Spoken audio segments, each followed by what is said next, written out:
కూటమి ప్రభుత్వంపై వైసీపీ నేత శైలజానాథ్ సంచలన వ్యాఖ్యలు చేశారు. కల్తీ మద్యం గురించి మాట్లాడితే వైసీపీ నేతలపై అక్రమ కేసులు పెడుతున్నారని ఆరోపించారు.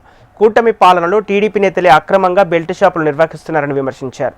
రాష్ట్రంలో మొంతా తుఫాన్ వల్ల రైతులు నష్టపోతే మంత్రి లోకేష్ మాత్రం ముంబైలో క్రికెట్ చూడటానికి వెళ్లారని వైసీపీ నేత శైలజానాథ్ గుర్తు చేశారు. మద్యం గురించి మాట్లాడితే, బెల్ట్ షాపుల గురించి మాట్లాడితే మీకు ఆగ్రహావేశాలు వచ్చేస్తాయి. మీకు చాలా కోపం వస్తుంది. ఆ కోపంలో మీరు ఏమేమో నిర్ణయాలు తీసుకుంటారు. ఆఖరికి మీకు అనుమానం ఉంటే, మీ పరిపాలన పైన మీకు నమ్మకం ఉంటే రండి మా దగ్గరికి, మాతో రండి. బెల్ట్ షాపులు ఎక్కడెక్కడ ఏ విధంగా అమ్మబడుతున్నాయో మీకే చూపిస్తాను. నేను చూపిస్తాను, రండి. బెల్ట్ షాపులు ఉన్నాయని చెప్పడానికి మీకు నామోషి కాదు, వీటి వారిని గుర్తించరు. ఎందుకంటే అక్కడ ఎక్కువ మంది మీకు సంబంధించిన వాళ్ళే ఆ వ్యాపారం చేస్తా ఉన్నారని గ్రామస్తులు గ్రామాల్లో చెప్తా ఉన్నారు.